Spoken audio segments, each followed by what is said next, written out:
सुभाष भाई कहते गोटे विषय दवाई से शैशव अवस्था परिपालन मोर गोटे छोट कथारू एक कथा आरंभ करने को चाहूँगी। एते सुंदर आपण आनंद दे पारिछंती भजन कीर्तन भितर आउ मुझे आपण को कि आनंद दे पारिबी जतिकि प्रभु कहीदेवे मो मुहरे सेतिकि मु चेष्टा करी। सबु विषय गोटे भास्ट एरिया अच्छी आको समस्त को संतुष्ट दबा केबे भी संभव नुहे। आपण माने जो माने जोड़ी ही अनेक मनीष थे भितर अनेक ज्ञानी गुणी तपस्वी मनसी साधक बहु कथा पढ़ापढ़ी करेंगे जानी तार भी रिपिटेशन हो पारे। फॉर्मर प्रेसिडेंट ऑफ सत्संग गोपाल चंद्र विश्वास बालेश्वर आसते 1942 मसीह से गोटे जाजन रे गोटे कथा कही से आरंभ करुच्ची।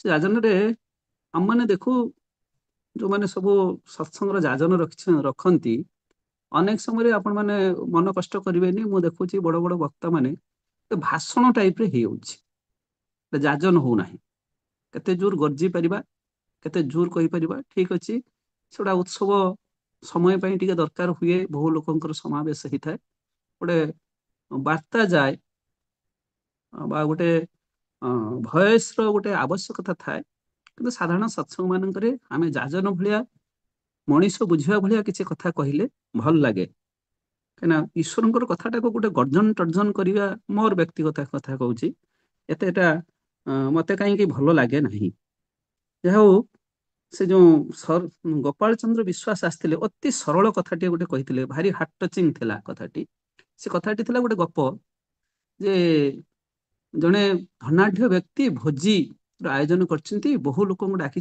बहु आइटम कर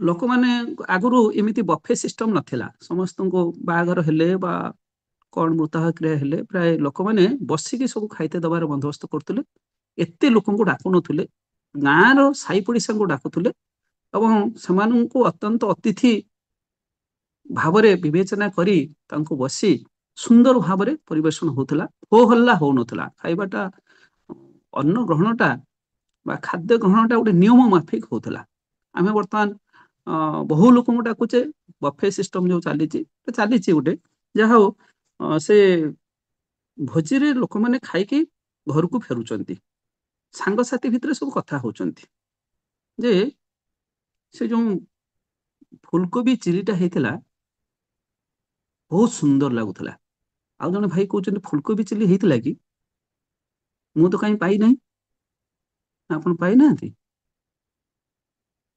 मु तो पाई से भाई जन को कहते ये जो बेसरटा होता जगन्नाथ पुरी जगन्नाथ मंदिर बेसर ठारू अधिक सुंदर होता जी फुलकोबी चिली पाई सी कहते बेसर एमती गोटे होता कि मु तो कहीं पाई नहीं एमती सब लोक मैंने कथबार्ता होगी जाऊँच जो जिनसटा एक्स पाई से जिनसटा वाई पाई ना जो जिनसटा वाई पाई से जिनसटा जेड पाई ना आउ जो जिनसटा जो द्रव्यटा ए पाई से द्रव्यटी सी पाई ना ये कथार कथा गोपाल चंद्र विश्वास कहते ठीक से भाव में पुरुषोत्तम समस्त को परिपूर्ण करने निमित्त जुगे जुगे से आसी एवं ए विश्वर जहाँ जहाँ दरकार सबू कथा को प्रांजल भाव में रखिंट किंतु आमे माने ताको ठीक भाव में वितरण करूँ जमीती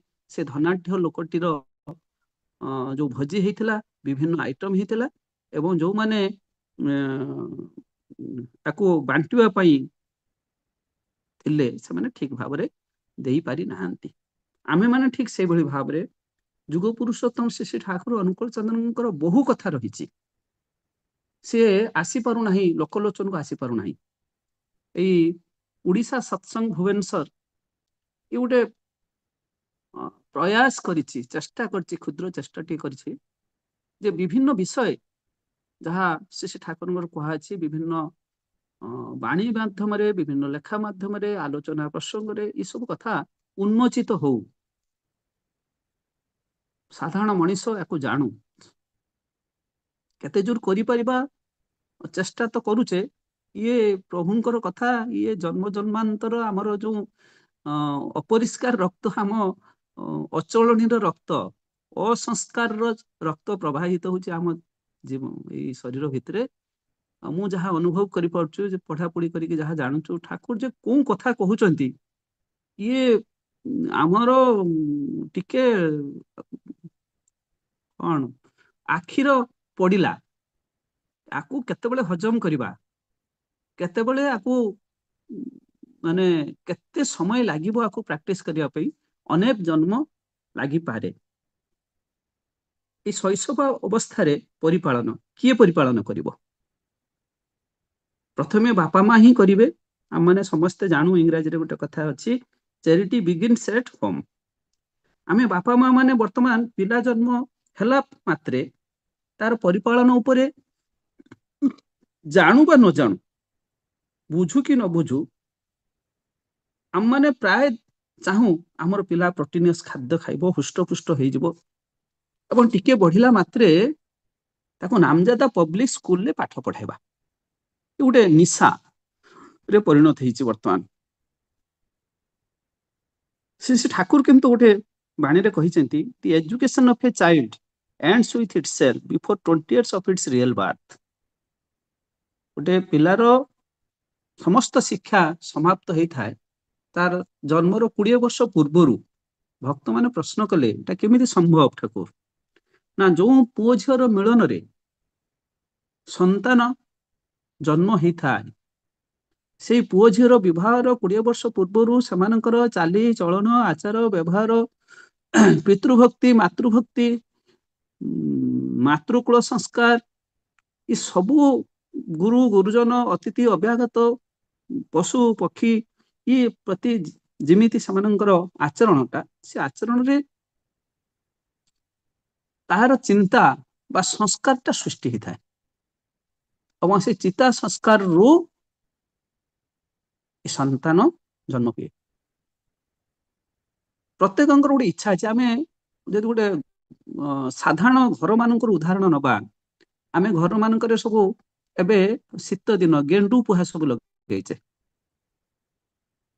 ସେଟାକୁ ଯେତେବେଳେ ମଞ୍ଜିରୁ ତଳାରେ ପରିଣତ କରାହଉଛି, ବର୍ତ୍ତମାନ এই ଶୀତ ଦିନ ଆସିଲା, ଆପଣ ଦେଖିବେ ଫୁଲକୋବି, ବନ୍ଧାକୋବି, ବାଇଗଣ, ପାଳଙ୍ଗ ଶାଗ, କୁଶୁଳା ଶାଗ, ବିଭିନ୍ନ ସବୁ ଶାଗ, ସବୁ ଏଇ ଯୋଉ ଚାଷୀ ମାନେ ଏ ମଞ୍ଜିରୁ ଯୋଉ ଚାରା ଉତ୍ପନ୍ନ କରନ୍ତି, ସେଥିପାଇଁ ସେ ମାଟିଟାକୁ ଆମେ ମାନେ ସବୁ, ଆପଣ ମାନେ ବୁଝିପାରିବେ କି ନାହିଁ, ମୁଁ ନଦୀ କୂଳର ମୋର ଘର ଦେଖିଛି, ଆମର ବାପା ଭାରରେ ଏଇ ଭାଦ୍ର ମାସରୁ କିଛି ଶୁଖିଲା ମାଟି ଆଣିକି ପିଣ୍ଡାରେ ରଖନ୍ତି।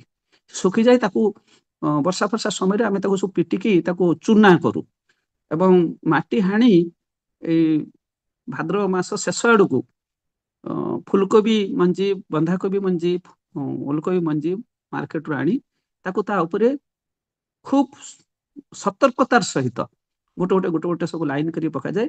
ତା ଉପରେ ଏଇ ଯୋଉ ଶୁଖିଲା ମାଟିର ଗୁଣ୍ଡ, ତାକୁ ରଜ କହନ୍ତି, ତା ଉପରେ ଟିକେ 1 ଇଞ୍ଚ, 1 ଇଞ୍ଚ ହାଫ ଇଞ୍ଚ ମୁଠାରେ ତାକୁ ପକାଯାଏ। ତାପରେ ଧୀରେ ସୁସ୍ଥେ ତାକୁ ଟିକେ ପାଣି ଦିଆଯାଏ। ପାଣି ଦେଇକି ତା ଉପରେ କୁଟା ବା ଅଖା ବା କଦଳୀ ପତ୍ରକୁ ଢାଙ୍କୁଡି ତା ଉପରେ ଗୋଟେ ଚାପ ଦିଆଯାଏ, ମାନେ ଗରମ ଉଷୁମ ପାଇବା ପାଇଁ। କାରଣ ଗୋଟେ ମଞ୍ଜି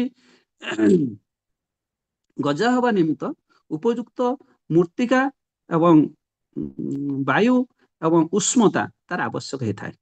3 ଦିନ ପରେ ବା 2.5 ଦିନ ପରେ ତାକୁ ଖୋଲାଯାଏ, ସେ ଟିକେ ଟିକେ ଗଜା ହେଇଥାଏ। ତାପରେ ନ ଗଡ଼ିବ, ଯେମିତି ଗଛଟା ନ ଗଡ଼ିବ, ସେଥିପାଇଁ ଗୋଟେ ଝରା ସୃଷ୍ଟି କରାଯାଇଥାଏ। ଏମିତି ଭାବରେ ପାଣିଟାକୁ ସ୍ପ୍ରେ କରିବାକୁ ପଡିବ ଯେମିତି ଗଛ ଗଡ଼ିବ ନାହିଁ। ତାପରେ ସେ ଧୀରେ ସୁସ୍ଥେ ଚାରାରେ ପରିଣତ ହୁଏ। ସେଇ ଲଗାନ୍ତି, ରୁଅନ୍ତି, ମାଟି ସବୁ ପ୍ରସ୍ତୁତ କରାହେଇଥାଏ। ମୋର କହିବା କଥା, ଗୋଟିଏ ଫୁଲକୋବି, ଗୋଟେ ବନ୍ଧାକୋବି ବା ଏ ଗେଣ୍ଡୁ ଗଛ ଯୋଉ ଲଗା ହେଇଛି, ଯୋଉ ଫୁଲ ଆମେ ଠାକୁରଙ୍କ ପାଖରେ ନିବେଦନ କରୁଛେ, ବିକ୍ରି ହଉଛି, ଚାଷ କରୁଛନ୍ତି, ବେପାର ମଧ୍ୟ କରୁଛନ୍ତି। ଏଥିପାଇଁ ଏତେ କଥା ଚିନ୍ତା କରୁଛି ଚାଷୀ।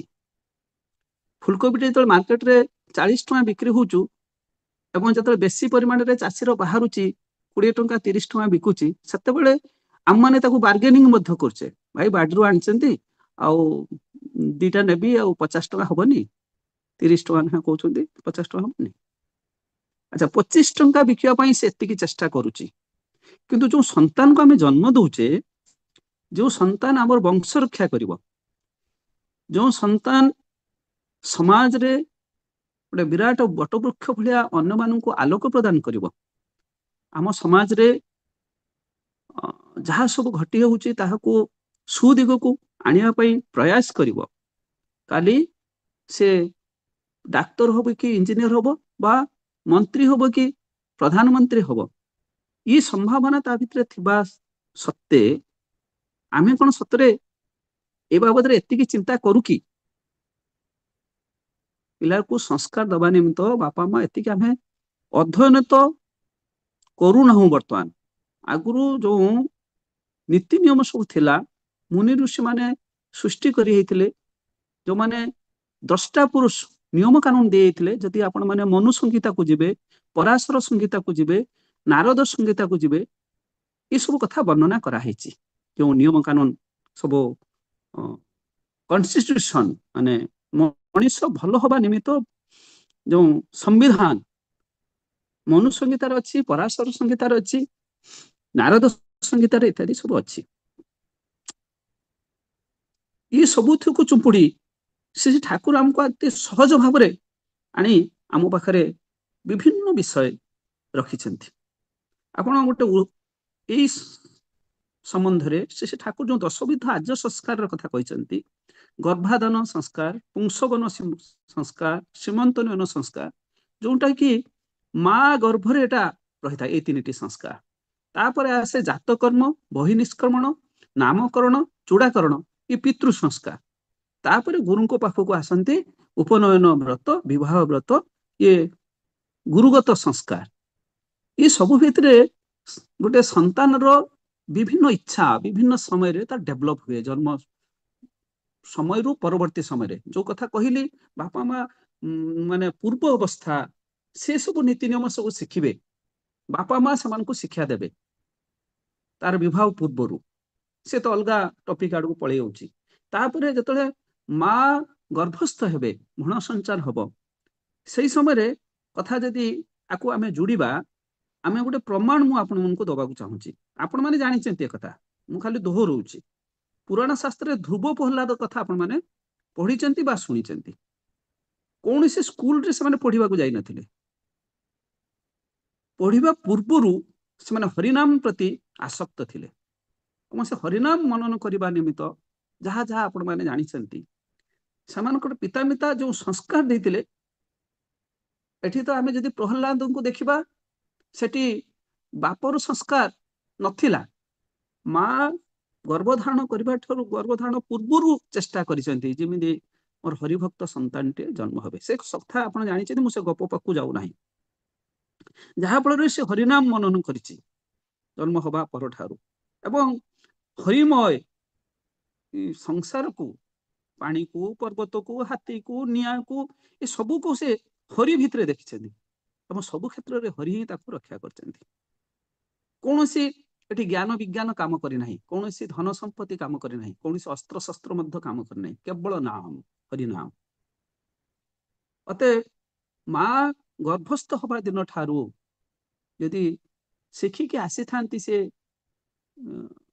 ବାପାଙ୍କ ଘରୁ, ମାଙ୍କ ପାଖରୁ ସେ ସଂସ୍କାର ଯଦି ଶିଖିଥାନ୍ତି, ଏବଂ ସେ ଯଦି ବାସ୍ତବରେ ଜଣେ ସୁସନ୍ତାନର ଜନନୀ ହେବାକୁ ଚାହୁଁଥାନ୍ତି, ବାସ୍ତବରେ ସେ ବଂଶ ରକ୍ଷା କରିବାକୁ ଚାହୁଁଥାନ୍ତି, ଆଉ ବାସ୍ତବରେ ଆମମାନେ ଅନେକ ଆଶାବାଦୀ ଯେ ଆମମାନେ ବୃଦ୍ଧ ହେଲେ ଆମର ପିଲାମାନେ ଆମର ସେବା ଶୁଶ୍ରୂଷା କରିବେ କି ଡାକ୍ତରଖାନାକୁ ଟିକେ ନେଇଯିବେ, ଇଏ ଚିନ୍ତା ମଧ୍ୟ ଯଦି ବା ଆମେ କହୁନା, ଆଶା କରୁନା, କିନ୍ତୁ ଆମର ଅନ୍ତଃସ୍ଥଳରେ ତାହା କିନ୍ତୁ ଗୁଞ୍ଜରଣ ସୃଷ୍ଟି କରିଥାଏ। ଏ କଥାକୁ ଯଦି ମା ମାନେ ଚିନ୍ତା କରନ୍ତି, ତାହେଲେ ଯୋଉ ସଂସ୍କାର ବହନ କରିକି ସନ୍ତାନ ଆସିବ, ସେଇଟା ହିଁ ଶୈଶବ ଅବସ୍ଥାର ପରିପାଳନଟା ଯଥେଷ୍ଟ ହବ। ଏବଂ ଏଇଟା ମୂଳ, ଏଇଟା ହଉଛି ମାଟି। ଏ ମାଟିଟା ଉର୍ବର ଥିଲେ ତାପରେ ବଢିବା ସମୟରେ ଆମେ ଯାହା ସବୁ ଦବୁ, ସେଇଟା ଭାବନ୍ତୁ ବାଡ, ପାଣି ଆଉ ସାର। ଗୋଟେ ଶିଶୁ ବିଭିନ୍ନ ଅବସ୍ଥା ତାର ଯଦି ଆମେ ପରିପାଳନ କଥା କହିବା, ବାପା ମାଙ୍କୁ ଚିନ୍ତା କରିବାକୁ ପଡିବ ତାର ଫିଜିକାଲ, ତାର ଇଣ୍ଟେଲେକ୍ଚୁଆଲ, ତାର ଇମୋସନାଲ, ତାର ସୋସିଆଲ ଆଣ୍ଡ ମୋରାଲ ୱେଲବିଂ ର କଥା। ସବୁ ଦିଗ ଦେଇକି ସେ କେମିତି ସୁସ୍ଥ ସୁନ୍ଦର ହେଇପାରିବ। ସେ ଶାରୀରିକ ଭାବରେ ସୁନ୍ଦର ହବ, ସେ ଜ୍ଞାନ କ୍ଷେତ୍ରରେ ସୁନ୍ଦର ହବ, ତାର ଯୋଉ ଇମୋସନାଲ ଥିଙ୍କିଂ ଭାବୁଛି ମାନେ ସ୍ୱପ୍ନ ଦେଖି ପକଉଛି ବା ମୁଁ ଏମିତି ହେଇ ପଡନ୍ତି, ମୁଁ ଏମିତି ଫାଷ୍ଟ ହେଇଯାନ୍ତି କ୍ଲାସରେ, ମୁଁ ଏମିତି ସୁନ୍ଦର ଦେଖାଯାଆନ୍ତି, ମୁଁ ଏମିତି ପୋଷାକ ପିନ୍ଧନ୍ତି, ଏଇ ଯୋଉ ଇମୋସନାଲ ଜିନିଷଟା କଣ୍ଟ୍ରୋଲ କେମିତି ହବ। ଆପଣ ଫର୍ମାର ପ୍ରାଇମ ମିନିଷ୍ଟର ଆମର ପ୍ରେସିଡେଣ୍ଟ ଆମର ଅବଦୁଲ କାଲାମଙ୍କର କଥା ଆପଣ ଶୁଣିଥିବେ, ବହୁତ ସୁନ୍ଦର ସୁନ୍ଦର କଥା କହିଛନ୍ତି। ଗୋଟେ କଥା କହୁଥିଲେ, ରାତିରେ ସ୍ୱପ୍ନ ଦେଖିବା ସ୍ୱପ୍ନ ନୁହେଁ, ଯୋଉ ସ୍ୱପ୍ନ ଆମକୁ ଶୁଏଇ ଦିଏ ନାହିଁ ଏଭଳି ସ୍ୱପ୍ନ ଦେଖିବା, ଗୋଟେ ଦିବା ସ୍ୱପ୍ନ ନ ଦେଖି ଏଭଳି ସ୍ୱପ୍ନ ଦେଖିବା ଯୋଉଟା କି ମୁଁ ପାରିବି, ଯୋଉଟା ମୋର ପାରିପାର୍ଶ୍ୱିକ, ମୋର ପରିବାର, ମୋର ପରିବେଶ ଭିତରେ ମୋର ଜ୍ଞାନ, ମୋର ସାମାଜିକ ବିଧି ବ୍ୟବସ୍ଥା, ମୋର ଇଣ୍ଟେଲିଜେଣ୍ଟ କୋଏସେଣ୍ଟ ବା ଆଇକ୍ୟୁ କୁ ନେଇ ମୁଁ କୋଉ କ୍ଷେତ୍ରରେ ପାରିବି, ସେଇଭଳି ସ୍ୱପ୍ନ ସେ ଦେଖିବ। ସେଇଭଳି ସ୍ୱପ୍ନ ଦେଖିବାକୁ ଗାଇଡ କିଏ କରିବ? ବାପା ମା ହିଁ ଗାଇଡ କରିବେ ଏବଂ ତାର ପରିବେଶ ଗାଇଡ କରିବ। এই ସବୁ ଡେଭଲପମେଣ୍ଟ ଶିଶୁର ବୟସର ବିଭିନ୍ନ ଷ୍ଟେଜ ଦେଇ ଗତି କରିଥାଏ। ଜନ୍ମରୁ 2ରୁ 3 ମାସରେ ସେ ମା ବ୍ୟତୀତ ଅନ୍ୟ କାହାକୁ ଚିହ୍ନି ନଥାଏ। ମା ଠାରୁ କ୍ଷୀର ବା ଅମୃତ ପାନ କରେ।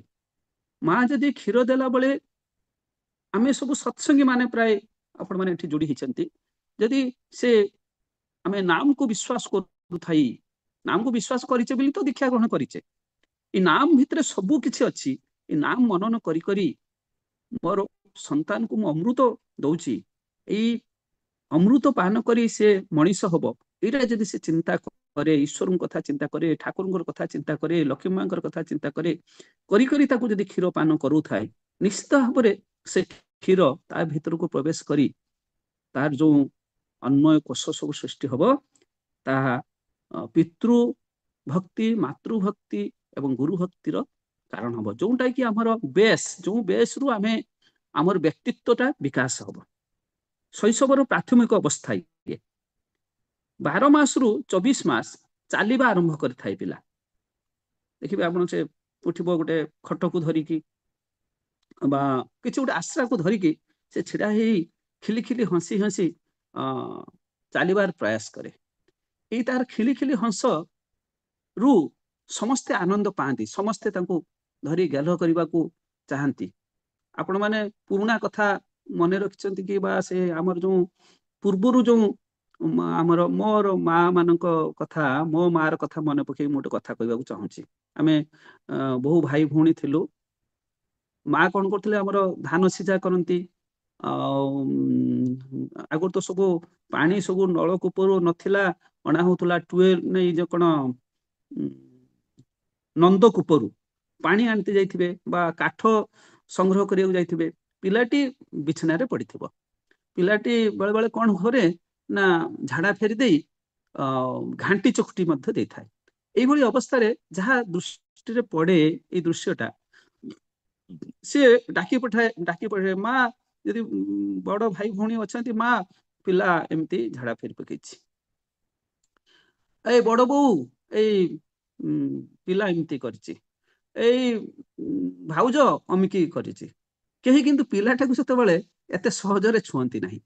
କିନ୍ତୁ ଜଣେ ବ୍ୟକ୍ତି, ସେ ମା ଆସେ ଏବଂ ସେ ପିଲାଟାକୁ ସେ ଯାହା ବି ଅପରିଷ୍କାର ହଉ ତାକୁ ଧରି ନେଇ ଧୁଆ ଧୁଇ କରିଦେଇ, ଆଉ ସେତେବେଳେ ତ ଏତେ ସବୁ ସେଣ୍ଟ ଫେଣ୍ଟ ସବୁ ଯାହା ଆଜିକାଲି ବ୍ୟବହାର ହଉଛି ନଥିଲା, ମା ମାନେ ସବୁ ସୋରିଷ ତେଲ ଲଗେଇ ଦଉଥିଲେ, ଆଉ ଯଦି ପାଉଡର ଟିକେ ଥାଏ ଟିକେ ଲଗେଇ ଦଉଥିଲେ। ଏଇ ଲଗେଇ ଦେଲା ପରେ ଯୋଉ ମା ପିଲାଟିକୁ ଧରିଥାଏ, ସେଇ ସମୟରେ ଯୋଉମାନେ ସବୁ ଡାକୁଥିଲେ ଭାଉଜ, ଏ ବଡ ବୋଉ, ଏ ମା ବା ସାନ ବୋଉ, ସେଇମାନେ ହିଁ ସେ ମା ହାତରୁ ପିଲାଟାକୁ ଛଡେଇ ନିଅନ୍ତି, ଛଡେଇ ନେଇକି ତାକୁ ଚୁମା ଦିଅନ୍ତି, ଆନନ୍ଦ ପାଆନ୍ତି, କାହିଁକିନା ଗୁଲଗୁଲିଆ ପିଲାଟି ହେଇଥାଏ, ସୁନ୍ଦର ହସୁଥାଏ। ଏ ଆନନ୍ଦ ପାଇବା ପାଇଁ ସମସ୍ତେ ଚାହାନ୍ତି, କିନ୍ତୁ ପିଲାଟିର ପରିପାଳନ, ତାର ବିକାଶ କ୍ଷେତ୍ରରେ କିଏ ଚାହିଁବ? ମା ହିଁ ଚେଷ୍ଟା କରିବ। ମାନେ ବିଜ୍ଞାନ କହୁଛି 5 ବର୍ଷ ଭିତରେ ତାର ବ୍ରେନ ଟା 90% ଡେଭଲପ କରିଯାଏ। ଠାକୁର ମଧ୍ୟ ସେ କଥା କହିଛନ୍ତି, ବିଭିନ୍ନ ବାଣୀ ଭିତରେ ଅଛି। এই 90% ଡେଭଲପ କରିବ, ମାର ଭୂମିକାଟା କେତେ?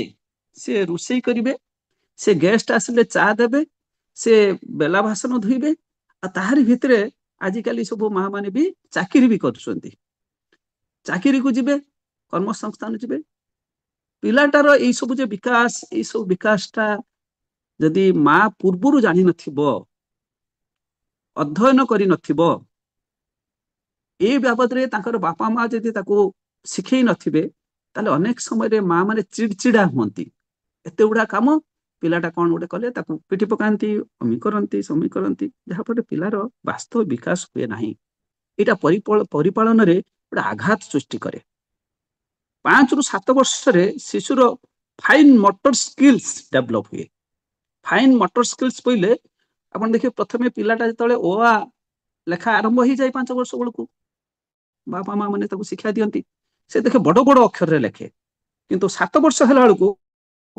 तार फाइन मोटर स्किल्स ऑटोमेटिकली सब डेवलप होता है ये सब ईश्वर दत्त भितर से जो संस्कार था से संस्कार बल से धीरे धीरे ओटा को आउटे छोट लिखा चेष्टा करे चित्रांकन करने को चेष्टा करे सुंदर हवापाई तार चेष्टाटा रही थाए से चित्र आंकिबा को भल पाए तार अक्षर प्रिसाइज से करथाए खेलकूद समय दे थाए ए खेलकूद गोटे उदाहरण देवी आपण मैंने देखिए जिते वर्तमान समय 30 वर्ष पूर्व को फेरी आंतु आम मैंने से छुआ होते प्राय पिला माने सब बाली रे बाली खेल खेलती ये नोडिया सोडुआ रे भात तरकारी रांधती बालीटा को भात बिली कहती आउ घास फास काटी आनी था सेटा शाग आउ कि नडा फड़ा टाइप रे खंडिया माने टिके मोटा जिनस ताकू गोटे तरकारी भलिया करथांती देखि से 4-5 जन बसिकी सेटा गोटे भारी आनंद रे खेलती जे एटा तते भात दियागला एटा डाली एटा शाग एटा भजा ये कथाटा से कौन शिखला पिलाटी ये पिलाटी ये कथाटा तो आम तो जेकोसी कथा गोटे देखिकी शिखु बा कहीं गोटे शिखई दी था शिखु बा गुरु खटी था किंतु ये पिलाटा तो ये कथा कौन शिखी यहाँ से देखी तार अति प्रिय जी जहाँ को जहाँ व्यतीत से आ संसार किसी जाने ना से माँ ही सब रोषे कर देखी थाए शिखी थाए अनेक मनीष कहती जे पिला मनीष से तार एम्प्टी स्लेट एटा आमर विवेकानंद ताको विश्वास करना आमे ठाकुर को लाइल जो लोक माने आमे माने मध्य विश्वास करूना कारण से तो ऑलरेडी संस्कारटा नहीं के आस्थाए पूर्व जन्म संस्कारटा नहीं के आस्थाए से संस्कारटा था एवं ता सहित ये नूतनता एड हुए जदि माँ जहाँ करुछंती पिला आपे शिखी जाउची ताहले एउटू लॉजिक अनुसार कंक्लूजन बाहरुची जे बापा माँ जहाँ किछि करंती सबु किछि ही पिलार ए चित्रगुप्त रे बा ब्रेन रे इंजेक्ट हो जाए ता कष्ट करके शिखेबा पड़े ना से आपे आपे ही सेडा सब जानी जाए अते ए क्षेत्र रे जन्म पूर्व बापा माँ संस्कार एवं पिलाटी संतान जन्म होबा ठारू बापा माँ जहाँ जहाँ करुछंती केते समय हमको दबाऊ पड़िबो पिला को आमे खाली बड़ स्कूल ले छाड़ दबा हबनी ए क्षेत्र रे बापा माँ रोल सबु ठारू टॉप रे बापा माँ जहाँ करिवे जिमिति करिवे जहाँ जो भली कथा भाषा हेबे सब ही पिला ताको शिखि आउची जेमिति नडिया सोडरे बाली खेलर कथा ताको केही कहि नाही माँ करूछंती बिली शिखि एइची एटा मध्य शिखि एइ थाए एइठारे से माने गुड प्ले गाइड खेल माध्यम रे शिक्षा खेल माध्यम रे शिक्षा जतले एजुकेशन रो प्रारंभिक डेफिनेशन थिला मुनि ऋषि माने जतले मनीष केवल ईश्वर प्राप्तिर कथा थिला सेतले मुनि ऋषि माने एजुकेशन रो डेफिनेशन देथिले सा विद्या जा विमुक्त है से होची विद्या जे हमको मुक्ति प्रदान करे परवर्ती समय विभिन्न कथा आसिला डेवलपमेंट हला संस्कार नाम संसार बुद्धि प्राप्त हला राज्य सृष्टि हला देश सृष्टि हला समाज रो बहु कैडर रो लोक मानकर डेवलप हला सही अनुसार शिक्षार डेफिनेशन परिवर्तित होगी चलला आमर गोपबंधु दास बा रवींद्रनाथ टैगोर बा महात्मा गांधी जो डेफिनेशन सब देले एजुकेशन रे आसला महात्मा गांधी कथा को जब ग्रहण करनबा that is education the all round development of personality body mind and spirit कथा कहते परवर्ती अवस्था रे हमर पेस्टालोजी अमेरिकार जो प्राग्माटिज्म आणले मॉन्टेसरी किडेन गार्डन कथा आणले जे से माने कहले जे खेल माध्यम रे पिला मान को शिक्षा दबा परिपालन कथा जदि आछे सेठू किडेन गार्डन केजी सिस्टमटा सब सृष्टि है। ये खेल माध्यम से तार गाइड किए रहिबो ये जो गुड सुंदर खेल सी से खेल माध्यम जो परिपालन कथा उठुचु बा शिक्षार कथा उठुची ये शिक्षा क्षेत्र में किए तार गाइड हम सेटा मध्य से तार बापा माँ कारण बापा माँ को व्यतीत अन्य जहाँ ऊपर भी आपण छाड़तु से करती किंतु बापा माँ जी पिलार भल चाहती अन्न कहीं से चाहिए ना तेणु आम मान ए क्षेत्र में बापा माँ गुरुत्व देवा पड़ो आम निजे जो मैंने बापा माँ सब पिला समय दबाक पड़ो कि रोजगार बर कमी जाऊ सेपटे जदि आम पिलार डेभलपमेंट चाहूचे कारण पुराणा मुनि ऋषि मैंने सब जहाँ कही आम गुरुजन मैंने जहाँ कही जदि पुओ भल हुए धन संपत्ति रखिबू कहापाई आउ जदि पुओ खराब हुए धन संपत्ति रखिबू कहापाई ए कथा आपण माने जानछन यदि पुओ जदि खराब हला ताले धन संपत्ति जहाँ रखिबू ताकू से बिकी भांगी खाईदब आउ जदि धन संपत्ति आम पाखरे नाही ताहले पुओ जदि भल हैला से आपे सृष्टि करि परिबो अतः आम माननकु आम मानक रोजगार आमर व्यवसाय आमर कर्म संस्थान रु किबळी भाबरे समय काटी पिला पाखरे दबाकू पड़िबो एवं आम मानकु से बाबद अध्ययन मध्य करिया पड़िबो दीटा कथा समय देवा पड़िबो एवं आ विषय जानिया पड़िबो अध्ययन करिया पड़िबो ठाकुरंकर पुस्तक रु हो बा मुनि ऋषि मानकर साधनार कथार विभिन्न संहितार हो ये सब कथा मध्य रही आम मान ए ध्यान दबा पड़ो तार परिपालन निमित्त ये क्षेत्र में आम मैंने जदि ज्ञान अर्जन न करू पिला मिसगाइडेड हम आपण गीतारे गोटे कथा अच्छी से कृष्ण ठाकुर कहते श्रद्धावान लभते ज्ञान श्रद्धावान व्यक्ति ही ज्ञान अर्जन करें स्कूल कॉलेज रे नुहे जदि तार श्रद्धा नहीं तार श्रद्धा जदि माँ प्रति श्रद्धा नहीं बापा प्रति श्रद्धा नहीं जेजे बापा प्रति श्रद्धा नहीं ताहले से बापा माँ जेजे बापा किसी शिखि परिबो नाही अतएव आर रूट कज रे आसुची पिला को मु किभଳି भाबरे भलो पाइबी जो भଳି जोथिरे तार श्रद्धा मो प्रति सृष्टि हबो माँ प्रति सृष्टि हबो बापा प्रति सृष्टि हबो जेजे बापा प्रति सृष्टि हबो आमे अनेक समय मिछ कहू आपण देखिए पिला माने प्रत्येक घरे घटना घटे मो घरे भी घटी बापा तुम्हें सत्संग ये कथा कहीकि आसिल आउ ये कथा एटी कहूच देखो से केते निर्मल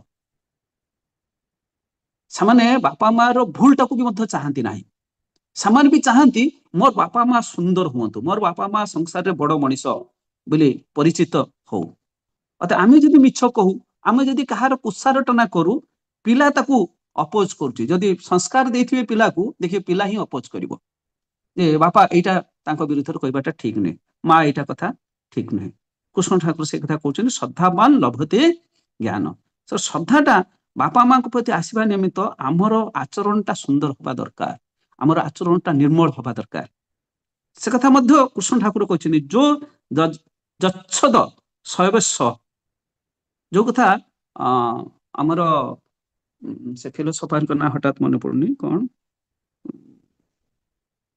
सी जहाँ प्रति जो परी श्रद्धाशील हम ताहार जीवन से परी होई गड़ी उठिबो जॉर्ज बर्नार्ड शो जो कथा कहते a man is shaped and fashion by what he loves मनुष्यर आकृति और प्रकृति से प्रकार होई उठे से जहाँ को भल पाइबार छुआ पिला बेलर बा शैशव अवस्थार भल पाइबार केन्द्रबिंदु माँ बापा जेजेबापा बड़बापा बड़मा ये परिवेश रे तेणु सेमाने पिला को एभली सेमानकर आचरण एभली हवा दरकार जहाँ फल पिलार श्रद्धा माँ पाखरे ही रहिबो बापा पाखरे ही रहिबो एटिके सेटिके जीव नाही एवं एभली संस्कार ताको सृष्टि करदवा पड़िबो से ठाकुर कहउचंती सहस्र विरोधी परिवेश रे से जतले बाहर को जीवो स्कूल रे पढ़िबो कॉलेज रे पढ़िबो विभिन्न सांग साथी छात्र मिसिबो पीयर ग्रुप छात्र मिसिबो सेतबेले सेमानकर कथा होय तो भलो लागिबो कारण सेमान छात्र मिसियो पड़िबो किंतु से देखी नब बारी नब जे मोर सांग माने जहाँ कहउचंती माँ को न पचारिकी ये कौन बुलिबा को जिबा बा कौन से ये सब आसे जानती हमर पिकनिक जिबा सेटा ताको विरोध करिवो ता अंतररु के उडे विरोध करिवो ना मो माँ को पचारिकी जाई परिबी मो न पचारिकी जाई परिबी मो बापा को न पचारिकी मो घरर निर्देश नहले मु जाई परिबी नाही ता मन भितर ही ता रिएक्ट करेबो यदि ठीक भाबरे श्रद्धा ताको सृष्टि करा ही थाए छोट बेलू बापा माँ से भली किसी आचार आचरण करिथिबे ଏଇ ସବୁ କଥା ତାର ମନ ଭିତରେ ଆସିବ। ମୁଁ ସାଙ୍ଗସାଥିରେ ମିଶିବି ସିନା, କିନ୍ତୁ ମୁଁ ଏପରି କାମ କରିପାରିବି ନାହିଁ। ଗୋଟେ ମିନିଟ, କଣ କହୁଛ କୁହ? ହଉ, ମୁଁ ଟିକେ ଇଏରେ ଅଛି, ଅନଲାଇନରେ। ଅତଏବ ସେ ଯାହାକୁ ଭଲ ପାଇବ ତାର ଆଚରଣଟା ଯେ ସେଇଭଳି ହେଇ ଉଠିବ। ଯିଏ ଯାହାଙ୍କ ପ୍ରତି ଯେଉଁପରି ଶ୍ରଦ୍ଧାଶୀଳ ହେବ ତାହାର ଜୀବନ ସେଇପରି ହେଇ ଉଠିବ। ଏକଥା କୃଷ୍ଣ ଠାକୁର ଗୀତାରେ କହିଛନ୍ତି, ଠାକୁର କହିଛନ୍ତି, ଆଉ ଆମର ଫିଲୋସଫର ଜର୍ଜ ବର୍ନାର୍ଡ ଶୋ ମଧ୍ୟ ସେ କଥା କହିଛନ୍ତି। କାହିଁକି ନା ଆପଣ ଦେଖିଛନ୍ତି, ଆମେ ଯୋଉ ଫିଲ୍ମ ଷ୍ଟାରଙ୍କୁ ଭଲ ପାଉ, ଆମମାନଙ୍କ ସମୟରେ ଆମେମାନେ ଯେତେବେଳେ ଯୌବନ ଅବସ୍ଥାରେ ଥିଲୁ, ବୋଇଲେ 80 ଦଶକରୁ 90 ଦଶକ ବା 90ରୁ 2000, ଏଇ ସମୟ ଭିତରେ ଆମମାନେ ଫିଲ୍ମ ହିରୋ, ଯୋଉ ଫିଲ୍ମ ହିରୋକୁ ଭଲ ପାଉ, ସିଏ ଯେ ପ୍ରକାର ବେନିୟାନ ପିନ୍ଧିଲା ଆମେ ସେ ପ୍ରକାର ବେନିୟାନ ପିନ୍ଧି ପକେଇଲୁ। ମାନେ ଗୋଟେ ଅଟୋମେଟିକାଲି ସେଟା ହେଇଯାଏ। ଯୋଉ କ୍ରିକେଟ ଷ୍ଟାର ଯୋଉ ପ୍ରକାର ଆକ୍ସନ କଲା ବା ଯୋଉ ପୋଷାକ ପିନ୍ଧିଲା ଆମେ ମଧ୍ୟ ସେ ପ୍ରକାର ପିନ୍ଧି ପକେଇଲୁ। ଏଇ ନ୍ୟାୟରେ ପିଲା ମଧ୍ୟ ସେଇଭଳି କରିବା ପାଇଁ ଇଚ୍ଛା ହୁଏ। ତେଣୁ ଭଲ ପାଇବାଟା ଯଦି ଆମର କ୍ରିକେଟ ଷ୍ଟାର ବା ଫିଲ୍ମ ଷ୍ଟାର ପ୍ରତି ନ ହେଇ ବାପା ମାଙ୍କ ପ୍ରତି, ସର୍ବୋପରି ସଦ୍ଗୁରୁଙ୍କ ପ୍ରତି, ଈଶ୍ୱର ଭଗବାନଙ୍କ ପ୍ରତି ହୁଏ, ତାହେଲେ ତାର ଚାଲି ଚଳନ ଆଚାର ଗୁଡ଼ିକ ସୁନ୍ଦର ହେଇ ଉଠେ ଏବଂ ବାପା ମା ଏଇ ପରିପାଳନ କ୍ଷେତ୍ରରେ ବିଶେଷ ନଜର କରିବେ। ପାରିବାରିକ ପରିବେଶରେ ଶିଶୁକୁ ଶିକ୍ଷା ଦେବାର ଦାୟିତ୍ୱ ମା ମାନଙ୍କର। ଠାକୁର ମଧ୍ୟ ଏକଥା କହିଛନ୍ତି। ଶିଶୁ ମାଙ୍କ ନିକଟରେ ଅତି ସହଜରେ ହିଁ ଶିଖେ।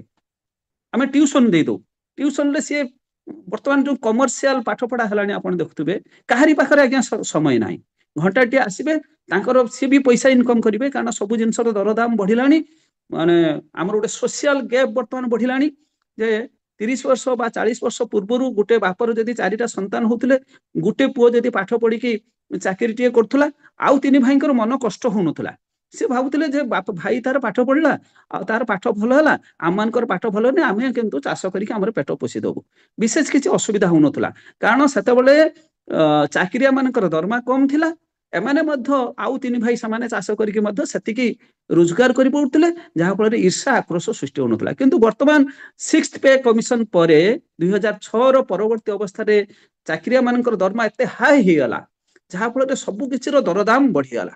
ଦରଦାମ ବଢିଯିବା ପରେ ଚାଷୀ ବା ସାଧାରଣ ମଣିଷ ଆଉ ଟକ୍କର ଦେଇପାରିଲା ନାହିଁ ସେମାନଙ୍କ ସହିତ। ତେଣୁ ସେମାନେ ବାହାରି ପଡ଼ିଲେ ସମାଜର ବାହାରକୁ, ଗାଁ ଗଣ୍ଡାରୁ ବାହାରକୁ ବାହାରି ଆସିଲେ, ବିଭିନ୍ନ ପ୍ରକାର ରୋଜଗାର କରିବା ନିମିତ୍ତ ମିଛ ଟାଉଟରିରେ ନେଲେ, କଣ ଆଶ୍ରୟ ନେଲେ।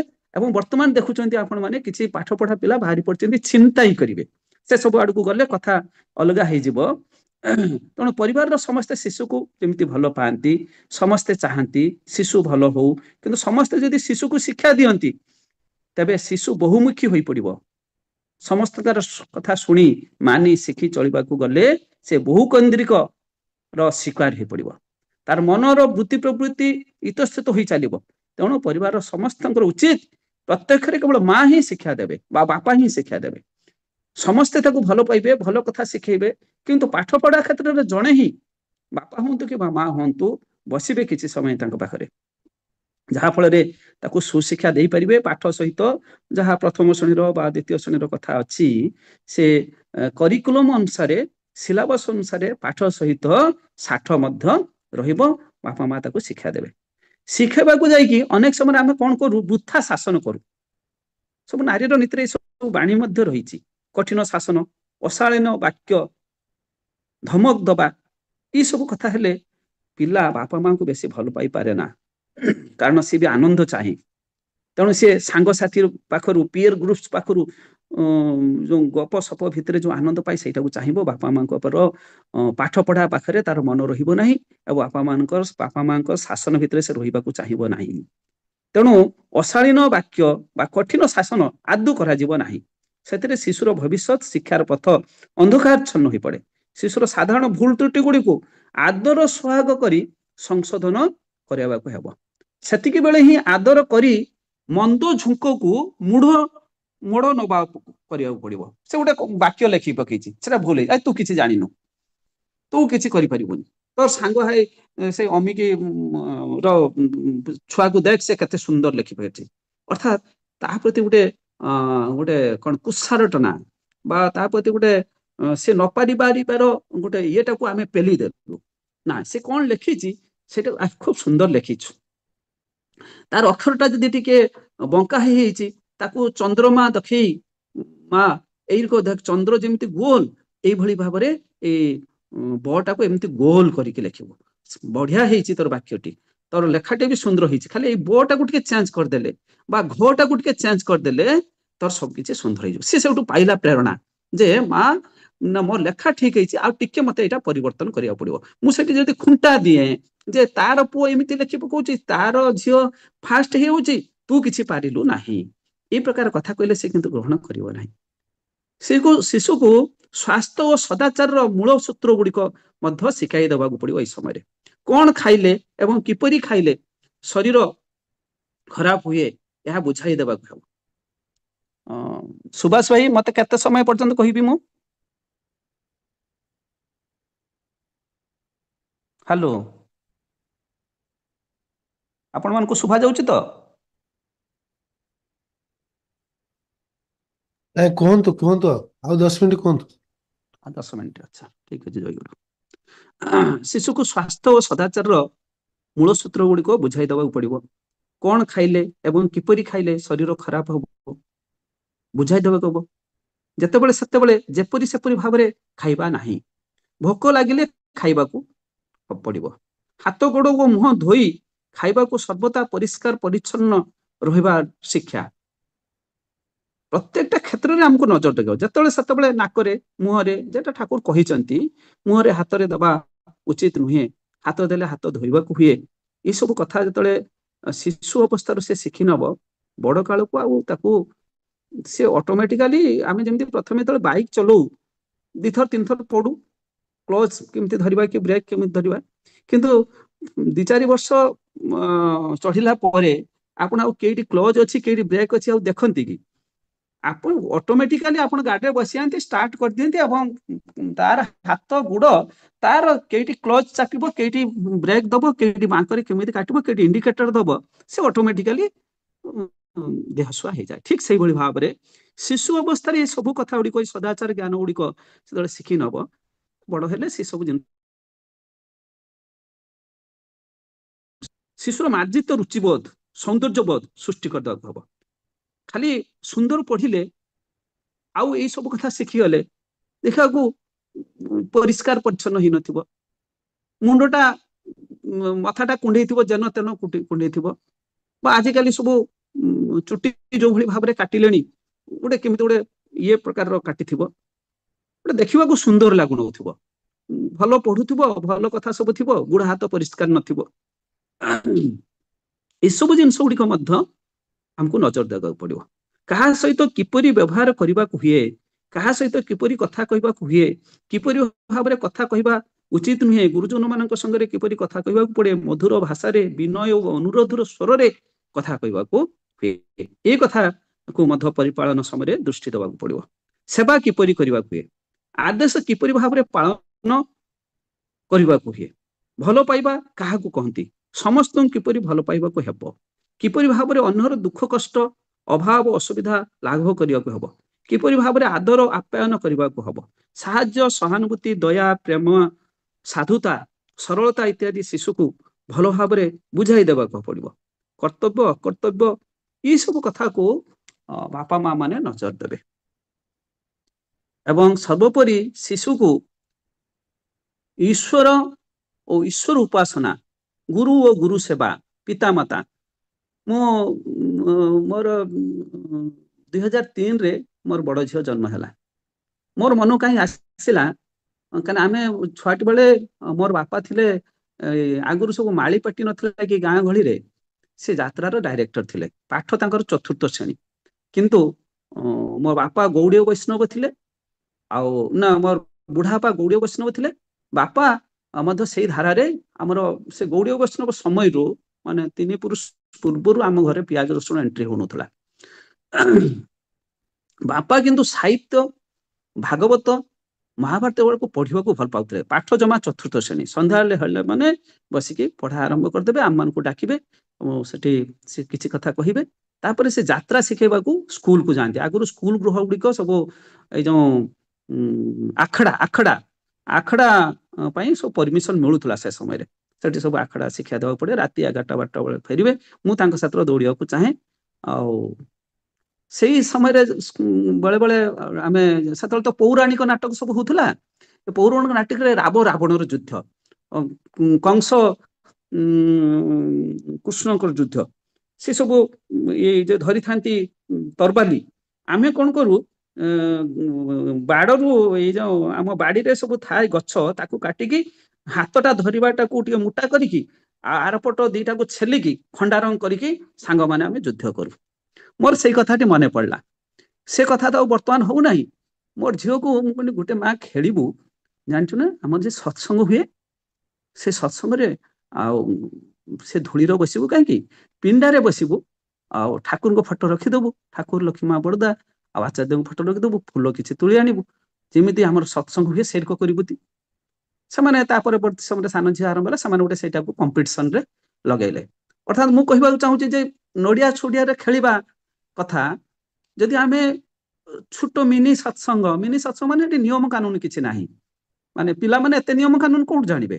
ସେ ଠାକୁରଙ୍କ ବିଗ୍ରହ ବସେଇକି ଫୁଲ ଇତ୍ୟାଦି ଦେଇ ଯଦି ସେଇ କଥା କରନ୍ତି, ପ୍ରାର୍ଥନା କରନ୍ତି, ବସିକି ତାଙ୍କର ପ୍ରାର୍ଥନା ବି ଭୁଲ ହେଇପାରେ, ଆଉ ବହି ଦିଟା ଦିଆ ହେଇଥିବ, ଏଟା ନାରୀର ନୀତି, ଏଟା ସତ୍ୟାନୁସରଣ, ଅତଏବ ଇଏ ଭିତରେ ଦେଇକି ଈଶ୍ୱର ଉପାସନା, ଗୁରୁ ସେବା, ପିତାମାତା ଗୁରୁଜନ ମାନଙ୍କ ପ୍ରତି ଇଏ ଗୋଟେ ବେଶ ଆପଣଙ୍କୁ କେମିତି ଲାଗିବ, ମୁଁ କିନ୍ତୁ ମୋ ଘରେ କରେଇଥିଲି, ସେମାନେ ବେଶ ସେଟାକୁ ଖୁସିରେ ତାକୁ ଗ୍ରହଣ କରିଥିଲେ। ଏହା ଦ୍ୱାରା କଣ ହବ ନା ଋଷି ଓ ପିତୃପୁରୁଷ ମାନଙ୍କ ପ୍ରତି ଶ୍ରଦ୍ଧାଶୀଳ ବଢିବ।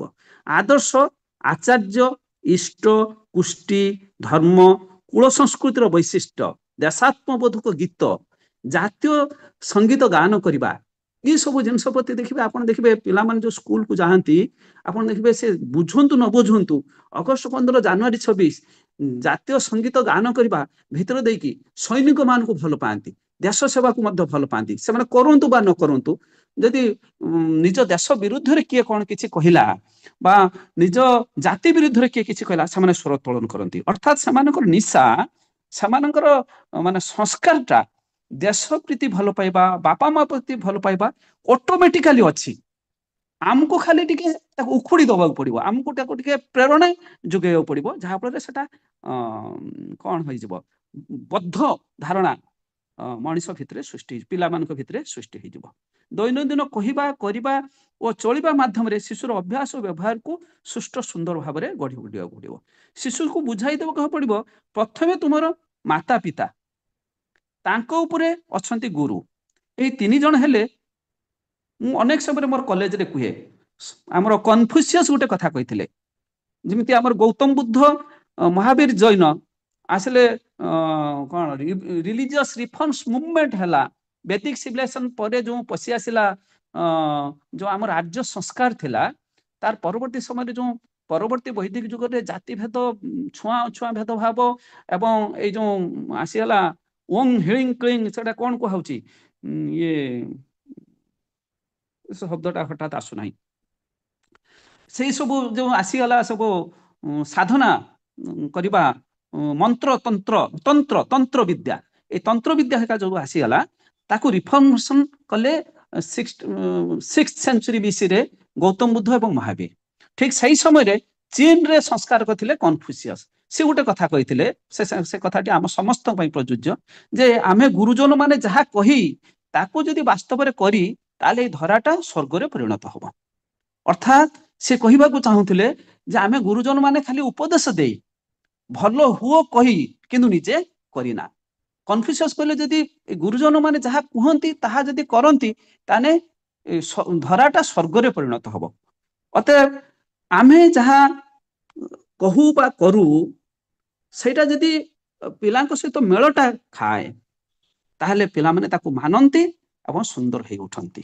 ତେଣୁ ଶିଶୁକୁ ତାର ମାତୃବଂଶ, ମୁଁ କ୍ଲାସ ମାନଙ୍କର କହେ, 3 ଜଣ ଯଦି ଠିକ ହେବେ, ଆମ ସମାଜ ସୁଧାରିଯିବ। ଏତେ ସେ ପୁଲିସ ଏତେ ଢିଙ୍କି, କାହାକୁ ବାନ୍ଧା ହଉଛି, କାହାକୁ ଜେଲକୁ ନିଆହଉଛୁ, IAS ଅଫିସର ଜେଲକୁ ଯାଉଛନ୍ତି, କେତେ ଘଟଣା ଘଟୁଛି। ଆପଣ ବାପା ମା ଆଉ ଶିକ୍ଷକ, ଏଇ 3 ଜଣଙ୍କ ପାଖରେ ସେ ତାର ପୂର୍ବ ଜନ୍ମର ପୂର୍ବ ସଂସ୍କାର ବାପା ମାଙ୍କର, ତା ପରବର୍ତ୍ତୀ ଅବସ୍ଥାରେ ବାପା ମା ଆଉ ଶିକ୍ଷକ, ଇଏ 3 ଜଣ ଯଦି ଠିକ ହେଇଯାଆନ୍ତି, ତାହେଲେ ପିଲା ନିଶ୍ଚିତ ଭାବରେ ବଡ଼ ମଣିଷ ହେବା ପାଇଁ ବାଧ୍ୟ। କିନ୍ତୁ ଆମେମାନେ ହଉନା। ଶିଶୁକୁ ତାର ମାତୃବଂଶ ଏବଂ ପିତୃବଂଶର ଇତିହାସ ଜଣେଇବା ଦରକାର। ये सब कथा गुड़िक किए करिवो? घर पाखरे तो पितामाता तो करिवे ना। तोर माँ एमिति थिला, तोर माँ केते कष्ट करथिला, तोर बापा केते कष्ट कर, तोर बुढ़ापा को कष्ट देकी जमी को रखिचंती, एमिति करथुले सेमिति करथुले, एते अभाव भितरे गोटे गामिछारे केमिति जीवन चलुथुला, गोटे लुगारे केमिति माँ माने जीवन चलुथुले, जहा पर ए सब कथा तळे जानिबो से 10टा पोशाक किनिया पई आउ बापाଙ୍କ पाखरे जिद्दी धरिबो नाही बा माँ को पाखरे जिद्दी धरिबो नाही। देशर इतिहास, देश मातृकार इतिहास छुआटे मूल से जानिबे, से सब कथा कह पड़ो। एवं ईश्वर इतिहास माने मुनि ऋषि गुरुकुल आश्रम, प्रभु रामचंद्र इतिहास, प्रभु कृष्णचंद्र इतिहास, ये सब कथा गुड़िक पिलाटे बेलू एगुड़ सब से जानिबे। जानिले धीरे धीरे धीरे धीरे सुसंस्कार सब डेवलपमेंट हम, से सुसंस्कार डेवलपमेंट हम। ठाकुर आलोचना प्रसंग में पुओ झीओं को संस्कार बुझिबा कठिन किछि नुहे, वंशगति विवेचना करने को हुए, खेलकूदर मध्य देई लक्ष्य करने को हुए, कहार केउ दिगरे झुंक देखा हुए। आमे समस्ते चाहूँ जे आमर पुओटा डाक्तर हो जाओ, इंजीनियर हो जाओ। आप देखते ना बर्तमान डाक्तरी पढ़ाई 80 लाख कोटी टंका, भावे ये बापा माँ कोटी टंका रोजगार केते कले, कौ समय कले, ये पैसा आनिले कोठू? बाहर देश रे बा प्राइवेट जगार पिलार इच्छा थाऊ बा न थाऊ ताकू डाक्तर करवा आउ कौन करवा, ये निशारे जो आम सब दौड़े। ठाकुर कौन कहते खेलकूदर मध्य दे लक्ष्य रखा हुए, कहार क्यों दिगरे झुंक देवाकू देखा मिल, आउ से अनुजाई पोषण देवाकू हम, कहार चित्रांकन करिवार इच्छा अच्छी, कहार चाष करिवार इच्छा अच्छी, कहार अन्न को सेवा देवार इच्छा अच्छी, से दिगरे आमे तांको ये देले प्रेरणा देले, से दिगरे पाठ पढ़िले समाने से क्षेत्र में बेस खुशी हेबे। एवं आमर गोटे पढ़ा होतला माधर मानसिंहर श्रमर कौशल से थिला जे तृतीय श्रेणीर ऑफिसर अपेक्षा प्रथम श्रेणीर पियन बरং भल। कथा के श्रेणी पढ़ी मोर मन पड़े आज मन पड़ू कथा प्रसंग आसी होची। अर्थात सेठी लेखक यही संदेश दबाक चाहूले से प्रबंध भितर जे गोटे आईएएस अफसर हेबी देखो मत कहीं मानु नथिबे, किंतु गोटे पियन होइथिबी समस्ते से सुभाष भाई काट गले, सुभाष भाई को कहले ये कामटा से करदेबे, सुभाष भाई को मोर बाहागर डाकदेले से कथा बुझीदेवे। तेणु से लोकटा ही दरकार जे लोकटी ये सब कथा करि पारुची। अर्थात जहाँ हेले भी घास काटिले भी प्रभुंकर काम, ये आमर विष्ठा सफा कले भी, पाइखाना सफा कले भी सी भी ईश्वर काम, नाल नर्दमा सफा करुचु जे सी भी प्रभुंकर काम करुचु। कर्मरे आमे घृणा सृष्टि करबा नाही, समानकर वंशानुक्रमिकता और परिवेश बुझी एपरी गोटे गोटे साधारण धरण बाहर करने को हुए, जोटा समस्तंकर ही मनरे और मथारे धरे। प्रत्येक छात्र मध्य एहीपरि सक्रिय संगति आनीदवा ही शिक्षक प्रकृत कार्य। आलोचना प्रसंग प्रथम खंड 161 पृष्ठा। लखापढ़ा हो बा न हो, पुअर अभ्यास व्यवहार झुंकटा ठीक कर दे पारिले ही हैला। 4-5 वर्ष मध्य ही एटा प्रस्तुत करदेवा को हुए, जेते बेसी बयस हुए सेते ही असुविधा। 4-5 वर्ष मध्य न हेले 8-10 वर्ष, ता न हेले 12-14 वर्ष मध्य ठीक करने को हुए। यह पर आउ होई उठे नाही। गार्डियन बा अभिभावक माँ बापा जदि पुओ को प्रस्तुत कर न दियंती कौन से शिक्षक किसी करि परिबो नाही। एक कथा आलोचना प्रसंग रे से ठाकुर कहते। मु छोट लास्ट उदाहरण दे मोर वक्तव्य सारिबी। एई बोधे 6 मास पूर्वर कथा, से आचार्य पाखरे जने भाई पहुंचले, तार पुओ अन्यमनस्क रहुची एवं एभली एक अवस्था को पड़े जाइए जे सी पाठ फाटरे तार मन दौना। मोबाइल मूलरू देखी एवं मोबाइल नहेले से विरक्ति होउची, मोबाइल के अनेक समय कचाड़ी दौची। पाठ साठ कथा कहला बेलू बापा माँ माने जुलम करुची विभिन्न कुभाषा कहीकि। बापा माँ भावी ये आर मुंड कौन खराब बड़ बहुत पैसा अच्छी धनाढ़ मनीष ଡାକ୍ତର ଦେଖିବାର ବନ୍ଦୋବସ୍ତ କରିଛନ୍ତି। ବନ୍ଧୁ ବାନ୍ଧବଙ୍କ ପାଖରୁ ଖବର ପାଇଛନ୍ତି ଯେ ବାଙ୍ଗାଲୋରରେ ଏଇ ସାଇକୋ ବାବଦରେ ଜଣେ ଭଲ ଡକ୍ଟର ଅଛନ୍ତି, ସେ ପିଲାମାନଙ୍କୁ ଭଲ କରୁଛନ୍ତି। ଯାଇକି ସେ ଆଚାର୍ଯ୍ୟଙ୍କ ପାଖରେ ନିବେଦନ କରିଛନ୍ତି, ଦାଦା ମୋର ପୁଅର ଦେହ ଭଲ ନାହିଁ, ମୁଣ୍ଡଟା ଠିକ ରହୁନାହିଁ, ଆଉ ମୁଁ ବାଙ୍ଗାଲୋର ଅମିକି ଡାକ୍ତରଙ୍କୁ ଦେଖେଇବାକୁ ଯିବି, ଆଶୀର୍ବାଦ ଚାହୁଁଛି ଆପଣଙ୍କ ପାଖରୁ। ବୁଝିପାର ସେ ଆଚାର୍ଯ୍ୟ ଦେବ କହିଲେ ଭଲ କରି ଯାବେ, ଔଷଧ ଯେମିତି ଡାକ୍ତର କହିବେ ଖାଇବେ, ଗ୍ରହଣ କରିବେ, ଯାହା କୁହନ୍ତି ଆପଣ ମାନେ ଜାଣିଛନ୍ତି। ସେ ଗଲେ, ଦେଖେଇଲେ, ଔଷଧ ଆଣିଲେ, ଔଷଧ ଦେଲେ, କିନ୍ତୁ କିଛି କାମ କଲା ନାହିଁ। ପରବର୍ତ୍ତୀ ସମୟରେ ଆହୁରି ଡାକ୍ତର ଖୋଜିଲେ, ହାय ମୁମ୍ବାଇରେ ଜଣେ ଡକ୍ଟରଙ୍କ ସନ୍ଧାନ ପାଇଲେ, ପୁଣି ଯାଇ ଆଚାର୍ଯ୍ୟଙ୍କ ପାଖରେ ନିବେଦନ କଲେ। ଆଚାର୍ଯ୍ୟ ଦେବ ସମାନ ଠାଣିରେ ମଧ୍ୟ ଆଶୀର୍ବାଦ କରିଦେଲେ। ତାପରେ ମଧ୍ୟ କିଛି ହେଲା ନାହିଁ ସେ ଔଷଧ ଖାଇଲା ପରେ। ତାପରେ ଯାଇକି ବାପା ମା ଯାଇକି ଆଚାର୍ଯ୍ୟଙ୍କ ପାଖରେ ନିବେଦନ କଲେ, ଆଚାର୍ଯ୍ୟ ଆପଣ ଚାହିଁଲେ ପିଲାକୁ ପାରିବେ। ଆଚାର୍ଯ୍ୟ ଦେବ ସେ ପିଲାକୁ ପାଖକୁ ଡାକିଲେ, ଅଷ୍ଟମ ଶ୍ରେଣୀରେ ପଢୁଥିଲା, ଆଉ ଡାକିକି କହିଲେ ବାପାରେ ତୁ ମୋବାଇଲ ଦେଖୁ ନା? ହଁ। ନା ମୋବାଇଲରେ କଣ କରୁ ସବୁ? ନା ମୋବାଇଲରେ ଖେଳେ, ଚିତ୍ର ଆଙ୍କେ, ଇତ୍ୟାଦି ଇତ୍ୟାଦି କରେ। ନା ମୋବାଇଲରେ ଏରିକ ଖେଳୁ ଖେଳୁ ମୋବାଇଲରେ ଯେତେବେଳେ ବହୁତ ଡାଟା ହେଇଯାଏ, ମୋବାଇଲ କଣ ହୁଏ? ନା ମୋବାଇଲ ହ୍ୟାଙ୍ଗ ହେଇଯାଏ। ନା ମୋବାଇଲ ହ୍ୟାଙ୍ଗ ହେଲେ ତୋର କଥା ଶୁଣେ? ମୋବାଇଲ ତୋର କଥା ଶୁଣେ? ନା ମୋବାଇଲ ମୋ କଥା ଶୁଣେ ନା। ସେତେବେଳେ ତୁ କଣ କରୁ? ନା ମୁଁ ବିରକ୍ତି ହେଇକି ମୋବାଇଲ କଚାଡ଼ି ଦେଲି। ଏଇଭଳି କେତେଟା ମୋବାଇଲ କଚାଡ଼ିଲୁ? ନା 3-4ଟା କଚାଡ଼ି ଭାଙ୍ଗିଲେଣି। ସେମାନେ ପରଶମଣି ସବୁ ଉତ୍ତର ଦେଇଦେଲା। ଆଚାର୍ଯ୍ୟ ଦେବ ଗୋଟେ କଥା କହିଲେ, ତୋର ବାପା ମା ଯେତେବେଳେ କହନ୍ତି ଆଉ ତୁ ତାକୁ ଯେତେବେଳେ ମାନୁନା, ତୋର ବାପା ମା କେତେ ଥର ତତେ ଫିଙ୍ଗି ଦେଇଛନ୍ତି, କେତେ ଥର ତତେ କଚାଡ଼ି ଦେଇଛନ୍ତି। ସେଇଠି ପିଲାଟିର ମୁଣ୍ଡରେ ରିଆକ୍ସନ ସୃଷ୍ଟି ହେଲା, ତାର ଅଶ୍ରୁ ସଚ୍ଛଳ ହେଇପଡ଼ିଲା, ସଜ୍ଜଳ ହେଇପଡ଼ିଲା। କହିଲା ମୁଁ କେତେବେଳେ ବି ମୋର ବାପା ମା ମତେ ଫିଙ୍ଗି ଦେଇନାହାନ୍ତି, କେତେବେଳେ ବି ବାପା ମା ମତେ କଚାଡ଼ି ନାହାନ୍ତି, ତିରସ୍କାର ବି କରିନାହାନ୍ତି। ଏତିକି ସମ୍ପତ୍ତି ବାପା ମାଙ୍କ ପାଖରେ ଥିଲା ବୋଲି ସେ ପିଲା ରକ୍ଷା ପାଇଗଲା। ପରବର୍ତ୍ତୀ ସମୟରେ ସେ ମୋବାଇଲରୁ ଓହରି ଆସି ହେଲା, ରୋଗ କିଛି ନାହିଁ, ରୋଗ ହଉଛି ମୋବାଇଲ ରୋଗ। ଅତଏବ ଆମେମାନେ ଯଦି ବାସ୍ତବରେ ସର୍ବୋପରି ଆମର ଇଷ୍ଟ ଗୁରୁ ପୁରୁଷୋତ୍ତମକୁ ଗ୍ରହଣ କରି ପିଲାମାନଙ୍କୁ ବାପା ମାଙ୍କ ପ୍ରତି ଝୁଙ୍କ ସୃଷ୍ଟି କରିଥାଇ, ପିଲାମାନେ ଯଦି ବି କୌଣସି କାରଣରୁ କେତେବେଳେ ଶିଶୁମାନେ ଅରାସ୍ତାରେ ଯାଆନ୍ତି, ସେତେବେଳେ ସେ ବାପା ମାଙ୍କ କଥା, ଗୁରୁ ଇଷ୍ଟ ପୁରୁଷୋତ୍ତମ କଥାକୁ ମନେ ପକେଇ ଫେରି ଆସିବାର ରାସ୍ତାଟା ଥାଏ, ନଚେତ୍ ରୁହେ ନାହିଁ, ଯାହା ଆମ ସମାଜରେ ବର୍ତ୍ତମାନ ଘଟି ଚାଲିଛି। ସର୍ବୋପରି ମୋ ପରିବାରର, ମୋ ନିଜର ଉଦାହରଣ ଦଉଛି ଲାଷ୍ଟରେ, ଯେ ମୁଁ ଏଭଳି ଏକ ପରିବାରରେ ଜନ୍ମଗ୍ରହଣ କରିଛି, ଯୋଉ ପରିବାରରେ ମୋର 7 ଭଉଣୀ 4 ଭାଇ। ମା ଅ ଆ ଶିଖିନଥିଲେ, ବାପା 4ଥ ଶ୍ରେଣୀର ପାଠ ପଢିଥିଲେ। ସଂସ୍କାର ଥିଲା ଭାଗବତ, ମହାଭାରତ ଇତ୍ୟାଦି ଅଧ୍ୟୟନ କରିବା ଏବଂ ପିଲାଙ୍କୁ ନାଇଁ କଣ ଏଇ ଆଖଡା ଦଳକୁ ଶିଖେଇବା, ଭଲ କୀର୍ତ୍ତନ କରୁଥିଲେ। ଆମମାନଙ୍କୁ 2-4ଟା କଥା କହିଥିଲେ ପର ଧନ ସମ୍ପତ୍ତିକୁ ଚାହିଁବ ନାହିଁ, ପର ଝିଅ ପୁଅକୁ ଚାହିଁବ ନାହିଁ, ଆଉ ଥାନା ପିଣ୍ଡାକୁ ଯିବ ନାହିଁ, ଆଉ ବରଗଛ ମୂଳକୁ ଯିବ ନାହିଁ। ବରଗଛ ମୂଳ ବୋଇଲେ କଚେରୀ, ଏଗୁଡାକୁ ଏଭଏଡ କରିବ। ଏଇ କେତେଟା କଥାକୁ ନେଇ ପରବର୍ତ୍ତୀ ସମୟରେ ବାପା ମାଙ୍କର ସଂସ୍କାରକୁ ନେଇ 1994 ମସିହାରେ ଦୀକ୍ଷା ଗ୍ରହଣ କରେ। ପରବର୍ତ୍ତୀ ସମୟରେ ମୋର ରୀତିକ ହେଉଛନ୍ତି ସନାତନ ନାୟକ, କଟକର ଯିଏ ବର୍ତ୍ତମାନ ଅଛନ୍ତି ଇନଚାର୍ଜ, ଏବଂ ସିଏ ମଝିରେ ମଝିରେ ମୋର ଘରକୁ ଆସନ୍ତି। ପିଣ୍ଡାରେ କାନ୍ଥ ଘରେ, ଆମର ପକ୍କା ଘର ଆଜ୍ଞା ବର୍ତ୍ତମାନ ସୁଦ୍ଧା ଆମେ କରିପାରିନୁ, ଆଉ ସେଇ କାନ୍ଥ ପିଣ୍ଡାରେ ବସି ପରବର୍ତ୍ତୀ ସମୟରେ ବାପା ମା ଦୀକ୍ଷା ନିଅନ୍ତି। ଏବଂ ବର୍ତ୍ତମାନ 7 ଭଉଣୀ 7 ଭିଣେଇ ଏବଂ ଭାଇ ଭାଉଜ ସମସ୍ତେ ଠାକୁରଙ୍କ ଦୀକ୍ଷା ନେଇଛନ୍ତି, ସତ୍ସଙ୍ଗ କରୁଛନ୍ତି। ଏବଂ ପିଲାମାନେ ମୋଟାମୋଟି ଆଇଏଏସ୍ ଅଫିସର ହେଇନାହାନ୍ତି ବା ବଡ ମଣିଷ ହେଇନାହାନ୍ତି, ଏଇ ଶିକ୍ଷକତା ଭିତରେ ସବୁ ରହିଛନ୍ତି। ଆଉ ସୁଖରେ ଆମେ ଅଛୁ, ସମସ୍ତେ ଭଲରେ ଅଛୁ, କାହାରି ଘରେ କିଛି ସମସ୍ୟା ନାହିଁ। ପ୍ରଭୁଙ୍କୁ ନେଇକି ଏତିକି ମୋର ଅନୁଭୂତି।